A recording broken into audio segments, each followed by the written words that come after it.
జార్ఖండ్ లోని బాబా వైద్యనాథ్ జ్యోతిర్లింగం దర్శనం చేసుకోవడానికి హాఫ్ డే చాలు. నేను వారణాసిలో కాశీ విశ్వనాథుని దర్శనం చేసుకున్న తర్వాత మే 12 రోజు మార్నింగ్ 6:30కి వారణాసి నుంచి దేవ్గఢ్ కి వందే భారత్ ట్రైన్ తీసుకున్నాను. Cost 1000 rupees. టెంపుల్ కి దగ్గరలో హోటల్ రూమ్ తీసుకున్న వన్ డే కి 500. నేను మండే రోజు వెళ్ళా కాబట్టి టెంపుల్ లో చాలా క్రౌడ్ ఉన్నారు. స్పెషల్ దర్శనం టికెట్ అయితే తీసుకున్నాను 300. ఫుడ్ కి ఎక్స్ట్రా 500.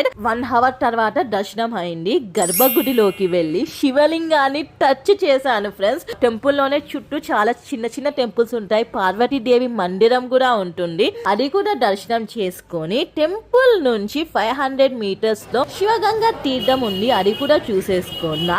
మండే రోజు టెంపుల్ బయట దేవుడికి హారతి ఇస్తారు. అది కూడా కవర్ చేసేసుకొని టెంపుల్ కి దగ్గరలోనే ఉన్న గణేష్ మార్కెట్ కి వచ్చా. అక్కడ మీకు different varieties of dresses, tops, ఇంకా ఎవ్రీథింగ్ దొరుకుతాయి అనమాట. అది ఒక చాలా పెద్ద మార్కెట్. నేనైతే 1500 కి షాపింగ్ చేసేసాను. బట్ అది ఆప్షనల్ అనుకోండి. నాకైతే బాబా వైద్యనాథ్ జ్యోతిర్లింగం దర్శనం చేసుకోవడానికి టోటల్ 2300 అయింది.